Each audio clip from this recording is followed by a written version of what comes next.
आखिर क्यों हुआ महाबली हनुमान और सुदर्शन चक्र में महायुद्ध। जैसा कि हम सभी जानते हैं कि त्रेता युग में भगवान विष्णु प्रभु श्री राम के रूप में जन्म लिए थे और इस जन्म में महाबली हनुमान उनके सेवक थे। ऐसा माना जाता है कि राम भक्त श्री हनुमान चिरंजीवी है और पृथ्वी के अंत तक वह यहाँ मौजूद रहेंगे। परंतु दर्शकों, आज मैं आपको श्री राम और उनके भक्त हनुमान की कथा की जगह भगवान कृष्ण और महाबली हनुमान जी की एक ऐसी कथा के बारे में बताने जा रही हूँ जिसके बारे में कम ही लोग जानते हैं। इस वीडियो में मैं आपको बताऊंगी कि आखिर हनुमान जी और श्री कृष्ण के अस्त्र सुदर्शन चक्र के बीच किस बात को लेकर युद्ध हुआ था और उसका परिणाम क्या हुआ। कथा के अनुसार एक समय सुदर्शन चक्र को अपनी शक्ति पर अहंकार हो गया। वह मन ही मन सोचने लगा कि तीनों लोकों में उससे बड़ा कोई भी शक्तिशाली नहीं है। सुदर्शन चक्र को यह अभिमान हो गया था कि भगवान श्री कृष्ण भी अंत में दुष्टों का नाश करने के लिए मेरी ही सहायता लेते हैं। इधर इस बात का ज्ञान जब भगवान श्री कृष्ण को हुआ तो उन्होंने निश्चय किया कि किसी भी तरह सुदर्शन चक्र के अहंकार को तोड़ना ही होगा। फिर भगवान श्री कृष्ण ने सुदर्शन चक्र के अभिमान को तोड़ने के लिए हनुमान जी की सहायता ली और उन्होंने हनुमान जी को याद किया।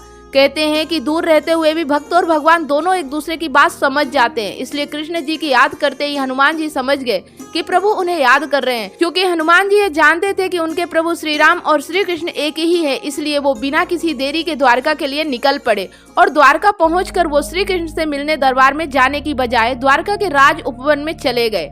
उपवन पहुंचने पर उन्होंने देखा कि वहाँ के वृक्षों पर बड़े ही मीठे और रसीले फल लगे हुए हैं। हनुमान जी को भूख भी लगी थी, इसलिए उन्होंने वृक्षों से फल तोड़कर खाना शुरू कर दिया और फिर जब उनका पेट भर गया तो वो वृक्षों और उस पर लगे फलों को तोड़कर फेंकने लगे। उधर जब इस बात का पता दरबार में बैठे श्री कृष्ण को पता चला तो वो मन ही मन मुस्कुराने लगे और फिर उन्होंने अपनी सेना को आदेश दिया कि जाकर उस बानर को पकड़ लाए। श्री कृष्ण का आदेश पाते ही उनकी सेना हनुमान जी को पकड़ने के लिए राज उपवन के लिए निकल पड़े। वहाँ पहुंचकर सेना ने हनुमान जी को ललकारा और कहा, हे मूर्ख बानर, तुम बाग क्यों उजाड़ रहे हो और इस तरह इन फलों को क्यों तोड़ रहे हो? क्या तुम नहीं जानते कि यहाँ का राजा कौन है? अगर नहीं जानते तो मैं तुम्हें बता दूं कि यहाँ के राजा श्री कृष्ण है और वो तुम्हें दरबार में बुला रहे हैं।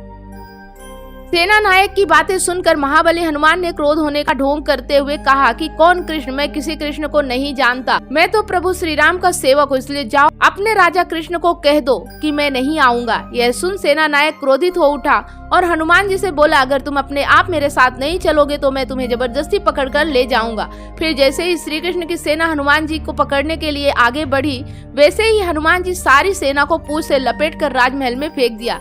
यह देख सेनापति वहां से भाग गया और श्री कृष्ण को दरबार में आकर बताया कि वह कोई साधारण बानर नहीं है। फिर उसने श्री कृष्ण को सारी बातें बताई। उसके बाद श्री कृष्ण ने अपने सेनापति से कहा कि आप उस बानर को जाकर कहिए कि श्री राम आपको बुला रहे हैं। यह सुन सेना नायक वहां से हनुमान जी के पास चला गया। इधर श्री कृष्ण ने सुदर्शन चक्र को आदेश दिया कि तुम्हें द्वार की रखवाली करनी है और इस बात का भी ध्यान रखना कि कोई भी बिना अनुमति के अंदर ना आ पाए।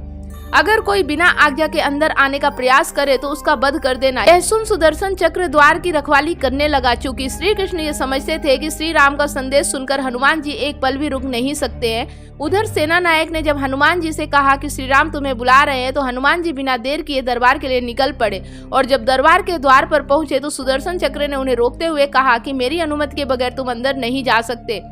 किंतु सुदर्शन चक्र यह नहीं जानता था कि जब श्री राम बुला रहे हो तो हनुमान जी को तीनों लोकों में कोई नहीं रोक सकता। सुदर्शन की बात सुनकर हनुमान जी ने सुदर्शन से अपना रास्ता छोड़ने के लिए कहा, लेकिन सुदर्शन ने हनुमान जी को युद्ध के लिए ललकारा और फिर दोनों में महाभयंकर युद्ध होने लगा। किंतु कुछ देर बाद जब हनुमान जी को यह ज्ञात हुआ कि सुदर्शन के साथ युद्ध में उलझकर मेरा समय बर्बाद हो रहा है तो उन्होंने मन ही मन सोचा कि किसी भी तरह इस युद्ध को जल्दी समाप्त करना होगा। उसके बाद उन्होंने सुदर्शन को पकड़कर अपने मुंह में रख लिया और फिर वो अंदर दरबार में पहुंच गए। दरबार में पहुंचकर हनुमान जी सबसे पहले श्री कृष्ण के चरणों में नतमस्तक हो गए। यह देख श्री कृष्ण जी ने हनुमान को गले से लगा लिया और फिर उनसे पूछा, हनुमान तुम अंदर कैसे आए?